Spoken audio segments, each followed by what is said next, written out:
ناظرین، فیس بک میں نے بھی دیہڑی لگانا شروع کر دی ہے اور اس نے بھی اپنے ویریفائی اکاؤنٹ یعنی کہ جس طرح ٹویٹر میں بلو ٹک آتا ہے اسی طرح فیس بک نے بھی بلو ٹک کے لیے پیسے چارج کرنا شروع کر دیے ہیں۔ اگلے ہفتے نیوزی لینڈ کے لیے یہ سروس بحال کر دی گئی ہے اور اگر کوئی بندہ اپنے اکاؤنٹ میں جو کہ فیس بک کا ہے انسٹاگرام میں بلو ٹک حاصل کرنا چاہتا ہے جو کہ ایک ویریفائڈ پروفائل سمجھی جاتی ہے اور بلو ٹک والے کو کافی عزت دی جاتی ہے کہ یار یہ ایک ویریفائی اکاؤنٹ ہے، اس کے لیے مارک زکربرگ نے میٹا کی طرف سے $12 چارج کرنے کا فیصلہ کیا۔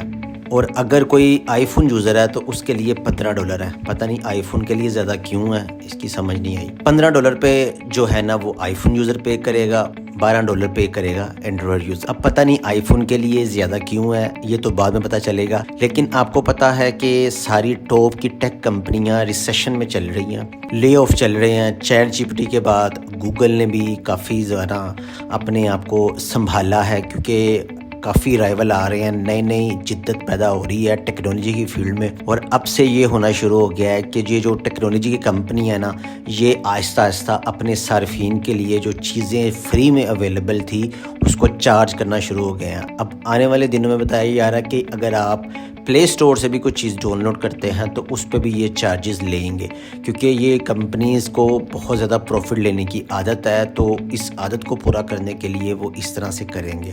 اب گوگل نے اپنے 11,000 امپلائی کو نکالا لیکن انہوں نے اپنے جو مہنگے امپلائی ہیں ان کو برقرار رکھا کیونکہ وہ ان کا بیک بون ہے۔ ویڈیو پسند آئے تو ہمارے چینل کو سبسکرائب، ویڈیو کو شیئر اور لائک کیجیے گا۔ Thank you very much.